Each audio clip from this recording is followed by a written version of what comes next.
town of Mount Pleasant working to protect its wetlands as its flood resilience committee met to discuss a further update on a proactive measure. News 2's Katie Van Vangsa tells us the latest details. Town officials are currently drafting a wetland ordinance as they are aiming to enforce stricter regulations in spots which are no longer federally protected. Mount Pleasant is continuing to work on a months-long effort to protect its isolated wetlands, as they are no longer federally protected if they do not connect to a navigable body of water.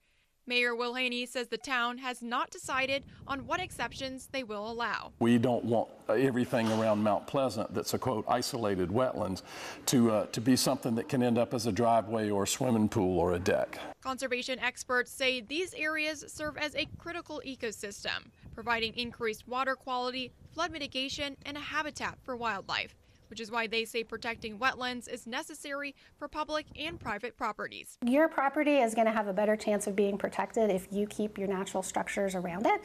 Wetlands, sand dunes, and all of those help create a buffer that prevents floods from coming, it prevents surge depending on where you are. So keeping those intact is really going to help protect your infrastructure for the long term, but it is a balance.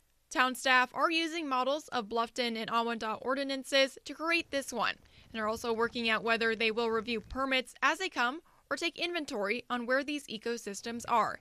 Haney tells me they are not in a rush as they want it to be enforceable. There are times when if you know what to look for soil types and vegetation types and things like that, even animal species, there are things that are wetlands that when you're there and you're looking at them, they may not be wet that day, but we need a general inventory on that. And again, we don't want this to be draconian, but we do want it to protect everybody's property from flooding.